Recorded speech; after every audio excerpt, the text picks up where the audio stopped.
mbokk yi ñu ngi leen di nuyu dellusiwaat ak yéen seen émission reeni koom-koom naaj day kenn du na ñàkk na Sénégal ay jàmbaar borom mi xam-xam it ñàkkul fii ci suñu réew mi Sénégal nag dafa dugg ci yoon woo xam ne moo koy mën a yóbbu ci li ñu naan autosuffisance alimentaire loolu rawatina nag ci wàllu mbéyam ceeb ndax fii ñuy waxtaanee ak yéen jàpp nañ ne moo gën a yaatu ci fu ñuy béyee ceeb ci Sénégal ndax lu tolloog 3 junni ak 4 téeméeri hectares kon ñu ngi ci bundum kon boori waalo la ñu nekk xarit yi bëgg fee defee seen émission reeni koom-koom waxtaan wi nag ñu ànd ci ak waa SAED lëkkoo ak Bay Dunde ñooñu tamit am na liggéey bu am solo liggéey bu mag boo xam ne ñu ngi koy def jëme ko ci bokk yi ndax gouvernement bu Sénégal taxaw na ci fànn woo xam ne lay illa ja la mu ñuy indi li ëllëg moo di dootuñu jéggaani benn yoon ceeb te loolu mën naa nekk yoxo yu ko béyee ngi fi ingénieur yaa ngi fi borom xam-xam yi te mu di ay technicien ak ñëpp ñoo xam ne ràññee nañ leen ci wàllu développement ñu ngi fi wax nañ leen ko suuf si doy na macha allah naaj yi am na ndox mi it am na kon daal say suñu xarit yi ci wàllu woowu la ñu bëgg a waxtaan ak yéen ci seen émission reeni koom-koom. mi ngi tudd Madiop Niang président union pont gendarme maa ngi lay nuyu. yaa ngi ci mbéyam ceeb de. waaw maa ngi ci mbéyum ceeb fi mu toll yéen a ngi nekk si Casier pont gendarme pont gendarme digganteem ak Saint-Louis mi ngi nekk 42 kilomètres Casier bi mi ngi nekk 270 hectares nombre d'exploitation yi mi ngi nekk 320 góor ak jigéen mbayum ceeb ak tomate rek mooy sunu métier. tey nag ñu bëgg a waxtaan ci ceeb bi ndax xam nga Sénégal li muy jëgaani ci ceeb bari na. ba sax ñi nga xam ne ñooy suñu njaatige fii ñu tuddee leen Bay Dunde xiir nañu nit ñi lëkkoo nag ak waa SAED ngir noo xam ne daal dinañ mën a jàppale mbokki béykat yi rawatina ñi nga xam ne ñu ngi yëngu ci ceeb bi ba daal ceeb dootuñu ko jéggaani yéen président seen taxawaay ci foofu. suñu taxawaay si foofu nooy di ko rafetlu rek di saluer ñëpp ñi nga acteurs yi nga xam ne bokk na si moo xam ISRA la mi indi semence yi moo xam SAED la moo xam ISRA la moo xam SAED la moo xam projet Bay Dunde la moo xam CNCA ñëpp taxaw nañu appuyer pour loolu mu jëm kanam vraiment noo ngi rafet lu baax di it ñun joxe suñu participation si loolu mooy tey taxaw nañu pour loolu ñu bëgg mu am parce que mbay dootul léegi loo xam ne lii lu ñuy caaxaane la métier la si la ñuy dund vraiment nekk na loo xam ne lii ku ko respecté da nga si mën am dara te moom la ñu gëm moom la ñu fekkee doon na ci suñu wayjur yi alors que loolu nag tey ñun du ñuy saluer acteurs yi nga xam ni jàpp nañ si moo xam Bay Dunde la moo xam tout ça ñu ngi si pour ñu jëmee loolu kanam. gis naa it ne bonne pratique wax nañ ko ci.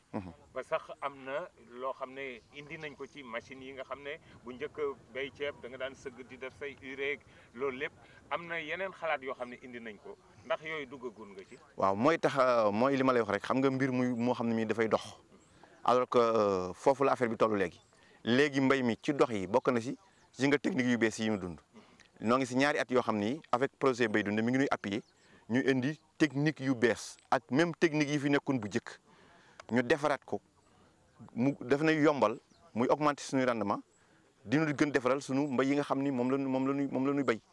mooy PPI bi mooy bonne pratique et tout ça yi nga gis yëpp nga xam ne daaw ba ren hivernage bi def nañu ko concession bi noo ngi ciy def te gis nga ni mu mel mais yi gën a yokk suñu rendement di gën a wàññi suñuy sars te loolu dafa nekk loo xam ne lii dafa baax duñ koy saluer. kon te li ñu indil lu baax la parce que bonne pratique bi bon ñun ni ñu doon defee dañu doon toog ba saa yu neexee rek ñëw sànni suñu engrais mais léegi ñoom dañu jox date tel ngay def épandage bi mu def heure boobu jox ñu calendrier bi nga xamante bi ñu ngi taxaw ak moom ñu ngi ko yore man maa koy yore chaque épandage bu waree jot ma ñëw si parcelle bi xool damay wax producteur bi ni que léegi war nga épandage sàngam heure tel la bi sàngam nga war a def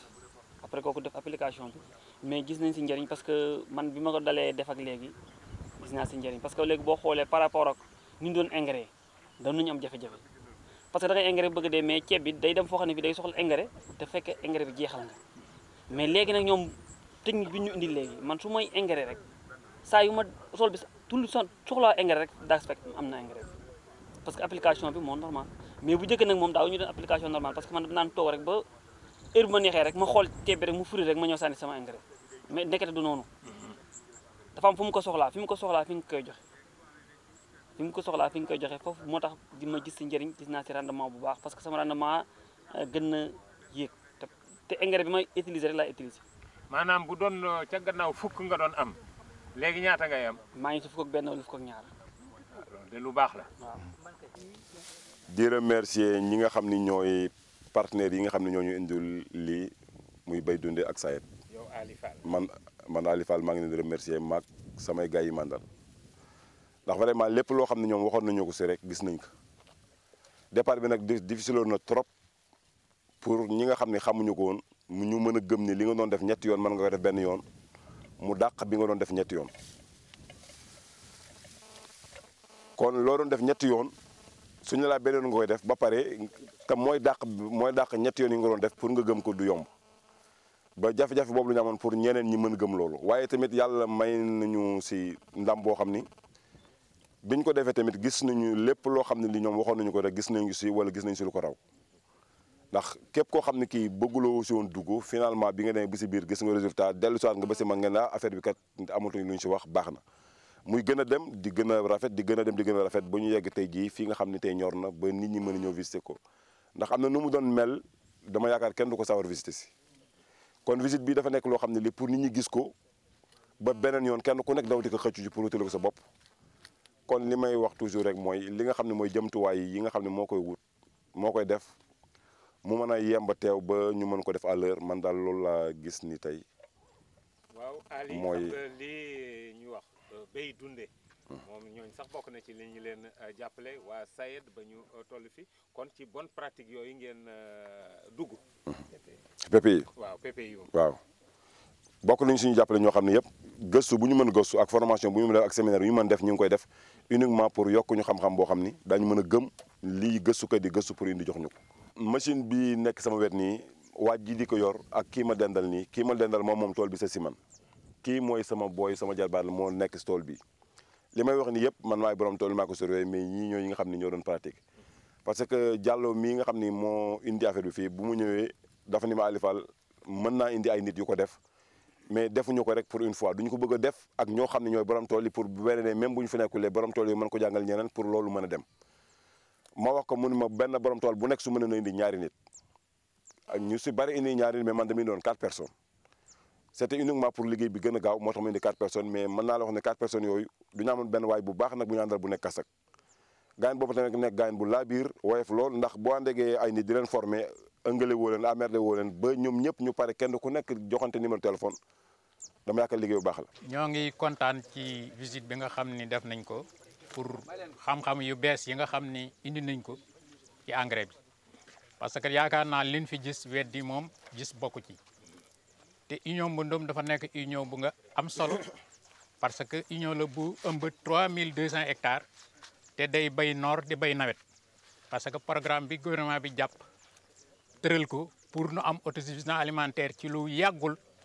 nun ci loolu la nu nekk programme boobu la nu nekk yàlla jox na superficie bi jox nu ndox mi am baykat yu xereñ yu fi nekk kon lu fi des mooy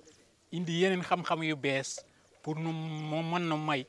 production bi nu yokk ko wàññi charge bi te lii yaakaar naa ni ci loolu la kon nun am nañ ci kontaante trop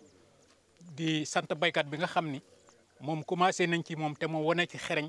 wane ni lii day encouragé baykat yëpp pour ñu dugg ci. loolu li ma wax mooy daf ñuy jàppale bu baax ci jéegu bi nga xam ne dañ ko bëgg jéegu pour mën am autosuffisance alimentaire ci lu yàggul en riz et loolu nag day jaadu pour ñu tas ko ñëpp mën ci jot te lii day wane ni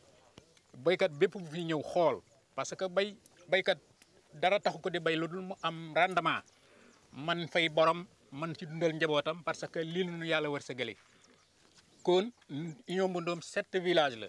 7 villages yëpp kenn ku nekk am nga fi tey représentant boo xam ne boo jógee fii di nga yóbbu xabaar bi li ñuy ñaan kay mooy appareil bi ak engrais bi nañu fexe bi disponible pour ñu mën ko def ci tool yi au temps. appareil bi mooy li waaju sol lu xonq li yore. waaw appareil bi nga xam ne mooy verser affaire bi pour mu dugg suuf loolu balaa baax mu yemb engrais beet li koy araw bi mu mën nekk buul bi looloot yemb bu ko defee daañu ko mën def te duñu am fitna bu bari loolu su amee rek yaakaar naa ni amul lenn la nga xam ne li mooy tere ñu mën ci egg. Salif Diack laa tudd man maay chargé du programme riz ci direction générale bu SAED di nag dox lëkkaloo diggante recherche ak développement maanaam man maa def diggante service de recherche yi ak SAED ba pare di dooleel béykat yi ak dispositif SAED bi ci wàllu béyub ceeb. waaw béyub ceeb bi de moom wax nañ ne sax fii ñu toll ci Sénégal moo gën a yaatu fu ñuy béy ceeb. muy 3200 hectares yaakaar na waaw kon loolu yéen waa SAED taxaw ngeen ci Sénégal ci 2017 ñu moom suñu bopp ci wàllu ceeb. waaw loolu day dëgmal nañ ko fas yéene nañ ko te mën na nekk ndax suuf saa ngi fi naaj bi doy na tàngoor wi méngoo na ak li nga xam ne moom la gàncax gi soxla pour jox la li mu soxla xarañ bi nga xam ne soxla nañ ko aussi pour béy ceeb am ci rendement yu mag am na fi te ñi nga aussi ay acteurs muy béykat di transformateur yoo xam ni am nañ dynamisme maanaam cawarte ak taxawaay bu mot ci biir loolu. boo ko seetloo vallée du fleuve Sénégal rendement yi nga xam ne ñu ngi ko fii am dina nekk diggante 8 jàpp ba léeg-léeg ñu am 10 tonnes kooku nag boo ko xoolee ci àdduna bi néew na ay réew yoo xam ne am nañ loolu ci rendement rawatina nag pays yi nga xam ne réew yi nga xam ne fa la ñuy jigaane ceeb lu mel ni Thaïlande lu mel ni Vietnam genn wàll li ñuy am sax par hectare ñoom amuñu ko xanaa kay dañu gën a yaatu suuf ak ñu jàppal leen mu nekk seen politique waaye bu dee rendement rek amuñu lu ëpp loolu. fii nag yàlla dogal na am nañu fi suuf bu doy am nañu fi tàngoor bu doy am nañu fi naaj bu doy am nañu fi ay nit yu xarañ ba pare gëm nañ ni que mun nañ dundal Sénégal. waaw wax nañu rek ay pratiques yu ngeen génn de. waaw am na pratique yu ñu génn nag ñaari façon la ba ca njëkk moom du lu bees maanaam yoonu béyu ceeb ci boppam moom la ñu fexe béykat yi dellu ci loolu ndax. niveau de rendement ba nga xam ne tey egg nañu fa fu ñu mënee yokk rendement rek yu ndaw li ñuy grignoter dootul yokk engrais bi dootul yokk xeex ñax bi déedéet waaye def ko ci anam bi nga xamee ne ceeb bi dina ci gis boppam foofu la ñuy grignoter moo tax ñu tuddee ko yooyu yëpp nag ci ay opération ñu tuddee ko bonne pratique agricole ma nga commencé sa jiw ba il faut que ñu am jiw bu mucc ayib il faut que ñu am xeetu ceeb boo xam ne moom méngoo ak jamono bi ñuy ji. il faut que jiw boobu ci boppam ñu lox ko ci condition yoo xam ne dina fekk bu baax ji ba ci boppam ñu ji ko mu nekk ji bu maase kooku benn la ñaareel ba ñu yëm ci liggéeyu suuf si liggéey suuf bi du rek yëngal suuf dugal tracteur yëngal suuf déedéet dafa am xóotaay bi ñu soxla lu mu néew war na nekk fukk ba fukki centimètre ak juróom ñu wëlbati ko ba mu nooy ngelaw dugg ci biir kooku benn la ñaareel ba ñu tàllal ko ba mu ne ñaar lu ñuy wax planage loolu boo ko defee bokk na ci pratique yi ñetteelu pratique ba ci topp mooy xeex ak ñax bi. xeex ak ñax bi naka jekk nit ñaa ngi xeex ak ñax daañu ko buddi wala ñu jël produit def ci waaye li am solo ci lii nag mooy da nga koy buddi ci waxtu bi nga xamee ne ci la amal njëriñ ci ceeb bi ba pare buddi ko traité ko ak produit yi nga xam ne moom méngoo ak rey ñax mi te du laal ceeb bi indi dosé ca wat ci anam yi nga xam ne moom la waree loolu la ñuy jàngal béykat yi def démonstration ñetteelu mbir mi ngi ñëw ci engrais aussi boo seetloo ñu yàgg nañu béy di sànni engrais waaye engrais balaa muy am njëriñ li ëpp ci léegi sànni ci engrais bi dugg ci ceeb bi lu ñu dal nag mooy bu ñu xaymaa ci fii ci diwaan bi téeméeri kilogramme engrais boo sotti maanaam urée xëy na fanweer dong la ci ceeb bi lekk lu tax lii dem na ci ñax mi lii naaw na ndax ndox mi bëri na lii drainé wu na lii dugg na ci biir suuf si ñu ne nag kon téeméer bu nekk bu fekk sotti nañ ko ci biir tool bi fanweer dong la ci ceeb bi lekk ñun lu ñuy soxal mooy nan la ñuy fexe ba téeméer boo joxe lu tolloo juróom fukk wala ëpp ko dem ci biir ceeb bi te loolu la koy may mooy nga indi engrais ba ci waxtoom nga sotti ko ci anam yi nga xamee ni ndox mi bariwul sotti ko sotti bu maase loolu moo lay may engrais bi ci boppam ceeb bi lekk ci lu bari ñetti jamono nag moo am solo ci ceeb ñetti jamono yu wér yoo xam ne am na solo ceeb mu lekk engrais su urée boobu bu ci njëkk mooy fu muy commencé di génne ay tànk mooy ñuy wax talage boo ko indilee engrais boobu dana yokk tànk yi du tax tànk yi am njëriñ bu tànk yi bëree gub yu bëri ndax tànk bu ne benn gub rek lay am kon boo bëggee am gub yu bëri il faut nga am tànk yu bëri comme engrais boobu day yokk tànk yi nag kon day yokk gub yi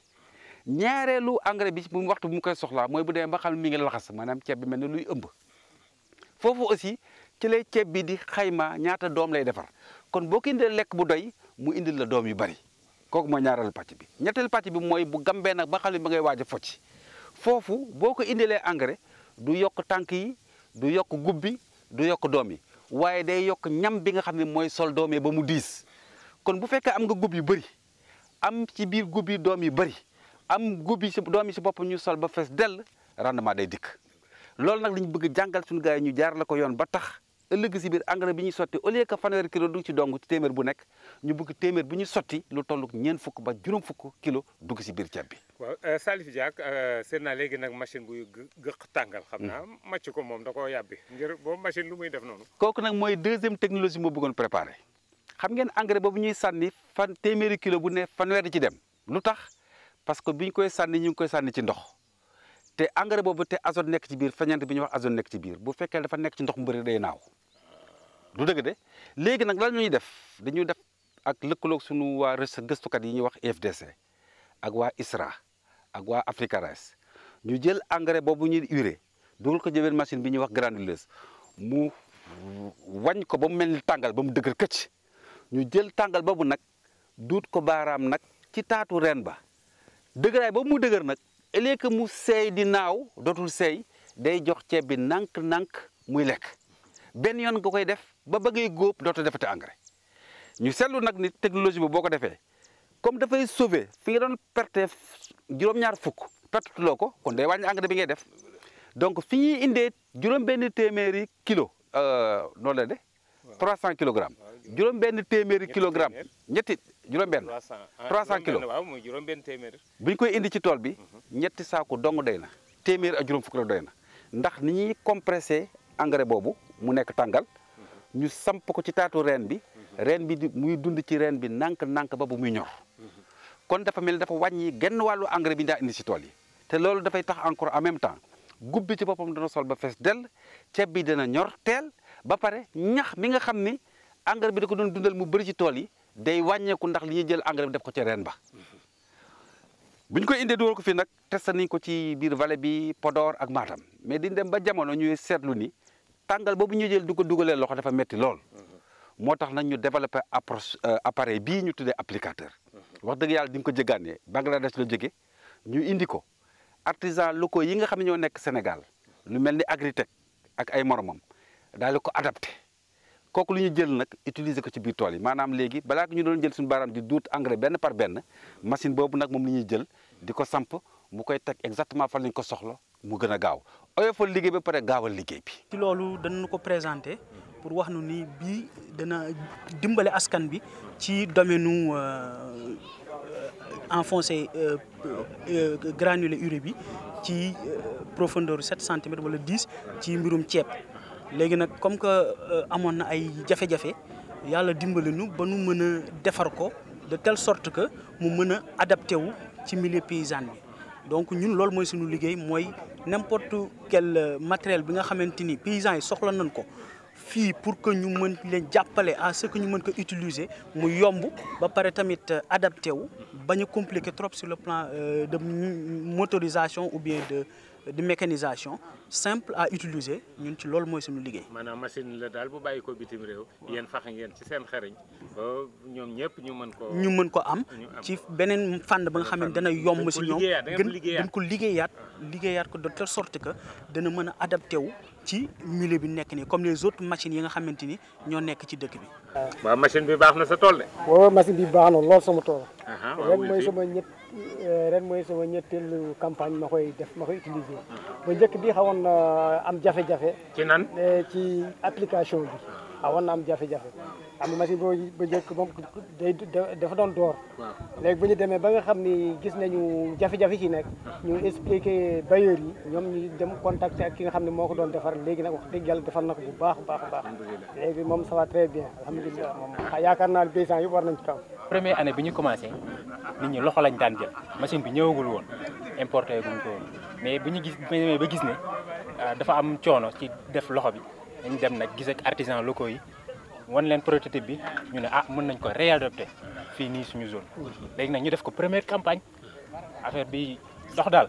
yeneen producteurs yi gis ko kontaan ñoom ñii ñëpp gis ko kontaan ñu ne nag beneen année bu ci topp dañuy yokk superficie yi pour mën a ñëpp mën kaa gis xam ne lii daal technologie bu bees la te am na jëriñ quoi producteurs yi. mais dinañu béy nag ba 2017 moom. ceeb bari lool ba duñu jéggaane it. waaw loolu lañ bëgg nag.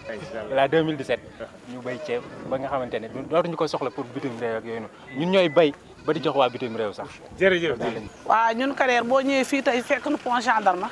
laaj ñu lan mooy sunu njàmbaare daan la ko won ndax yow duñu la yàkkamti woon gis ndax gis nañu information yu bare yow yaa koy jàllale te ñun duñu am problème mu ku ñu jàllaleel sunu information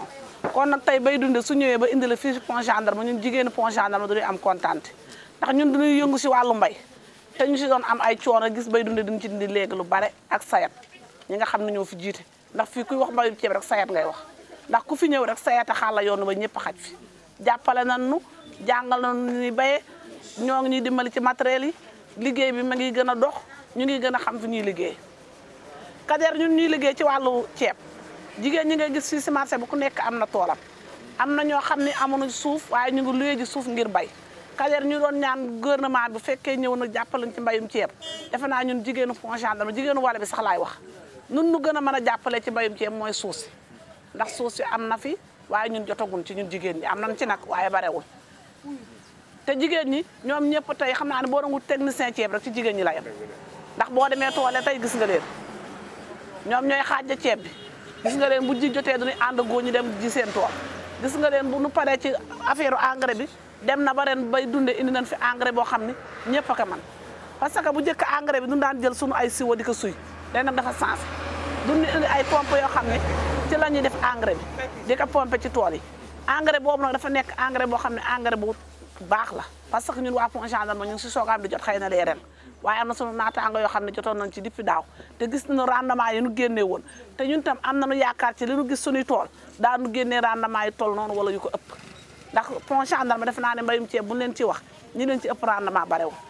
Bay Dunde nekk nag nit ñoo xam ni fépp fu nu àgg tey ak sayet ñoom noonu fa àggale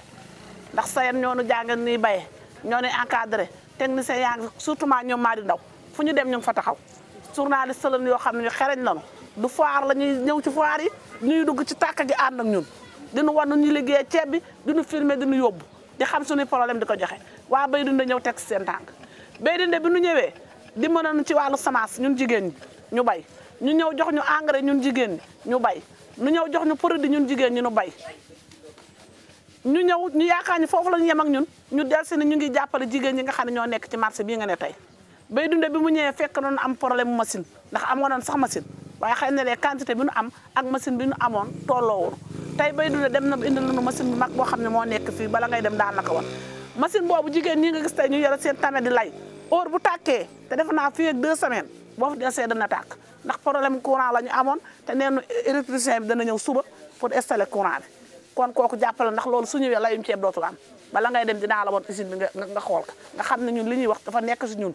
nag lii ñuy wax du neexal sayet la de du neexal Bay Dunde li nu woon rek lan leen di wax lu nu woonul duñ leen ko wax keneen ku fi ñëwul it doo yàgg ba nga dégg ñun nag diw def na di wala fi waaye ñoom defal nañu loo xam ne il faut tey bu fi Kader Joxaane taxawee ñun daanu ko wax pour Sénégal yëkk Bay Dunde ñu yaakaar ne foofu la ñu yem ñu am problème bu magasin ndax duñu daan def bu ñu jaayee suñu ceeb ba ngoon jot duñu jël suñu ay saret yëpp suñu ceeb yóbbu ko ci biir dëkk ba ñii seen ay néeg sax la koy dugal ndax am na magasin am na ñoo xam ne benn néeg la ñu am waaye nit ki li muy dundee defe naa ne du ko sànni àll fu mu fanaan war na fa fanaan ba ceeb boobu am na loo xam ne suñu ay néeg la doon fanaan tey loolu Bay Dunde dina nekk suñu ndax may nañu magasin boo xam ne tey heure bu ñu wàccee fa la ñuy dugal suñu bagage ñun jigéenu pont gendarme Bay Dunde jëlaat tey def beneen effort mu financé góoru pont gendarme ak jigéenu pont gendarme ñu bay ceeb muy ceeb bu normal bi ñu ñëwee am na remboursement 100% bi ñu ñëwee ñoom Bay Dunde yëkkatiwaat ne kon que góor ñi remboursé nañu yéen jigéen ñi duñu leen di jàppale waat remboursement boobu góor ñi amoon am na sunu yeneen morom baana ñu ñëw fay leen xaalis liquide pour ñu jox leen ko waaye duñ ni déedéet bala ñu koy jox baana mu dem àll comme que yéen a ko liggéey duñ leen koy lebalaat ñu yëkkati loolu ma ngi toll woon ci 20 millions ñu jox ma ko ñu indi ko fii si pont gendarme ceeb bi nga fekk tey muy dox ci pont gendarme moom la ñoom ñoo ñu ko jox sans intérêt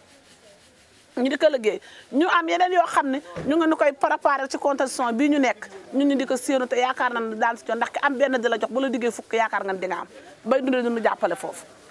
beneen bi ñu am ay problème ndax lii suñu problème gën nekk suñu problème mooy suuf ñun waa Pointe Gendarme am nañ suuf waaye jigéen ñi am na suuf jigéen ñi am na suuf ba duñu mujj obligé jigéen ñëpp a ngi bay nag koo gis ma ngi si tàkk gi waaye lu ci ëpp duñu ko luye ay luyaas la ñu bëggoon képp koo xam ne mën nga nu jàppale ci wàllu suuf nga jàppale lu ci ndax liggéey bi normal na bay dunde jàppale na nu sayet jàppale na man maa ngi tudd Babacar Gueye nekk jiite fii projet bi ñuy wax bay dunde nga xam ne ñu ngi yëngu ci wàllu ceeb ni ñu ciy yëngoo nag mooy jàppale suñu mbokku baykat yi nga xam ne ñoom ñooy bay ceeb bi ci département de Dagana te bokk ci kuréel gu ñuy wax fédération des périmètres autogérés ñu gën ko xam ci FPA ñu bootu ci ginnaaw juróom-ñetti union hydraulique union yooyu nag ñu defaral leen ay tool yu mag yoo xam ne ci la ñuy bay ceeb bi. directeur Babacar Gueye lan moo indi nag bay dunde ndax dafa aw trop ci yoon ni ngeen ko xalaate waaw bay dunde de li ko indi du lenn lu dul jamono bi nga xamee ni nguur gi am na yéene fexe ba réew mi mën boppam ci maanaam dundal boppam ci wàllu ceeb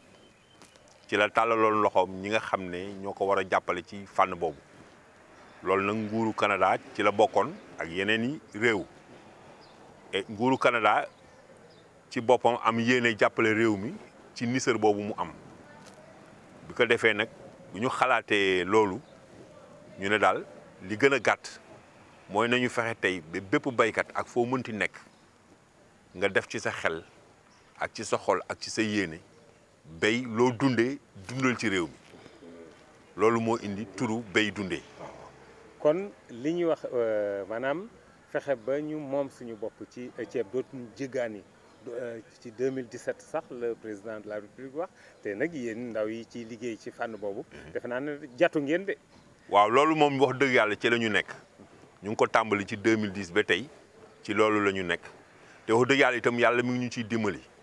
ndax kuréel yi ñu àndal ñu sasoon ñu bu ñu àndee ak ñoom ñu fexe ba liñ daan bay ci ceeb ci jamono 2010 boobu nga xam ne booba temps liñ bu ñu xaymaa lim bi ñu doon bay ci ceeb ñoom mu ngi toll woon ci 20 junni ak juróomi junniy tonnes moom lañ daan ñorol ci am at ren bi ñu ci 2013 2014 bi ñu xaymaa li ñuy bay léegi dem nañ ci juróom fukki junni tonnes ak juróom benni junni yoo xam ne ñu ngi koy ñorol léegi ci seen i lew kon léegi ful nañu loolu ñaari yoon te sax dañ ñu jox sas ne ñu nañ ko ful ñetti yoon maanaam faaw ñu jéem a yegg juróom fukki junni ak ñaar fukki junni ak juróom maanaam 75 000 tonnes pad yi ñu koy ñoral ci périmètre autogéré yi loolu nag yàlla dimbali nañu ba fi mu ne nii tembe ñu ngi ci 56 000 tonnes ginnaaw bi nga xam ne méngale nañ ko ak ñaar fukki junni ak juróomi junni yi ñu daan bay ci 2010. waaw 32 000 hectares fi ñu demoon tey jii. ci mbéyam ceeb. am nañ yaakaar ne bu ca lépp war engrais bi ndax am na beneen xeetu nag engrais muy urée bi nga xam ne mi ngi dugg si ci mbéy mi. am benn machine boo xam ne sax boo ko niñ ko nataale. dafa mel ni nit kuy pomper. waaw di am lu muy génne mu mel ni tàngal. yu muy jox suuf si. waaw dëgg la loolu wax dëgg yàlla bu fekkee ne yàlla dogal na li nga xam ne jumtukaay yi nga xam ne moom la baykat bi war a jëfandikoo yemb te wax dëgg yàlla bare na ci lu yemb lool léegi nag bu yàlla defee mbir mi yegg wax dëgg yàlla 32 000 hectares yi sax naam du mën a dundal réew mi ndax lii mën a dundal réew mi moom faw ñu weesu loolu waaye nag 32 000 hectares yi mën na cee indi lu bëree bëri ndax fi mu nekk nii ci jamono bii ñu toll muy noor bi bu ñu bayee ceeb lu mu gàtt bu fekkee ni aw na yoon na mu waree aw yoon hectare bu nekk war na mën a génn juróom benn tonne gën ngaa néew kon loolu ci 32 000 hectares rek ñu ngi wax presque lu jege 180 000 tonnes kon nag loolu wax dëgg yàlla bu ñu ko weexee ci ceeb mu war a mën a génne lu mu néew xëy na ay 80 000 tonnes 90 000 tonnes de riz blanc loolu donc déjà dina nekk loo xam ne ndimbal la ci réew mi mën koo lekkal boppam bañ ko jëgaani mu wàññeeku ci li nga xam ne moom lañ daan jëgaani bitim réew bu ko defee mu des alal nekk fii ci biir réew mi di suuxat koom-koomu réew mi. machine boobu loolu génn ci machine bi day dundal suuf si am. waaw loolu nag maanaam xarala bu yees bu ñu indi ci mbir mi la ndax bu jëkkoon li ñi xam mooy engrais bi dañ ko daan suy rek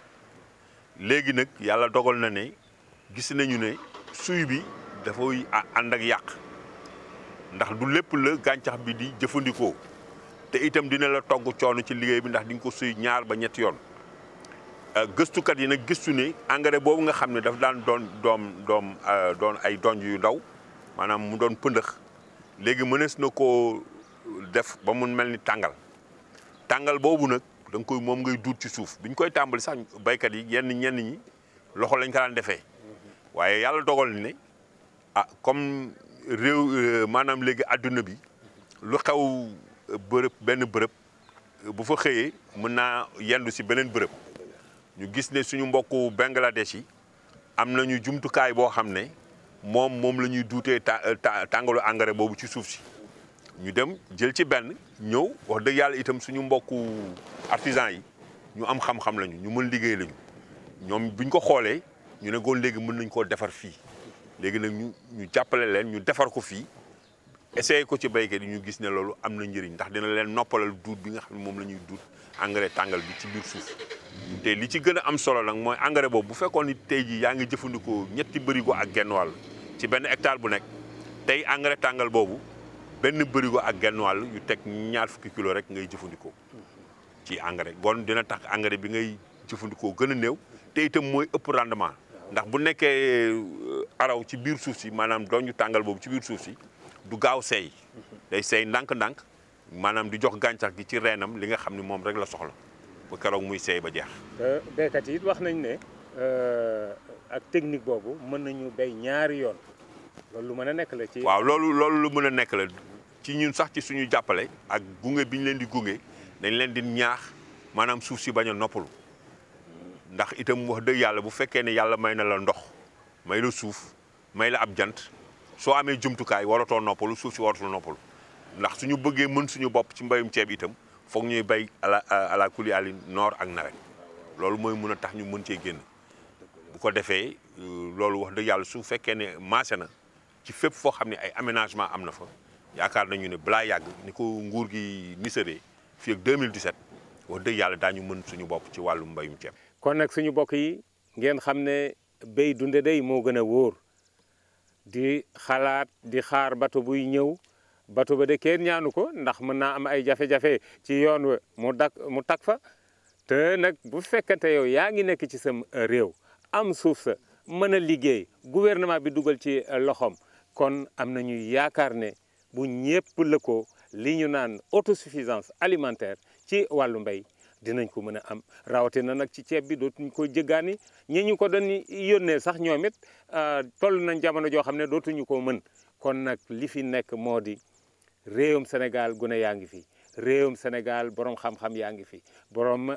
xalaat yu rafet ñu ngi fi te it wax nañ leen ko fii ma toll nii naaj waa ngi tàng jër te kon am nañ ko am nañu ndox mi am nañu dend bi kon daal xarit yi tey loolu lañ leen indiloon ci seen émission Reni Koom-Koom di sant bu baax nag waa Béy Dunde ndax ñoom it ñu ngi def liggéey bu mag ci réew mi di sant Mamadou Diagne mi féete woon nag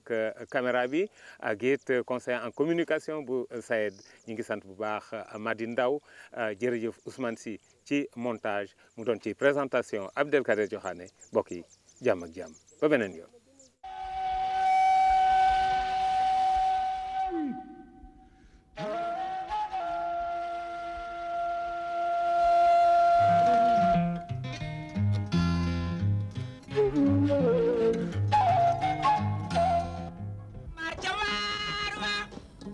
Looli gay du yaaka moom ni gem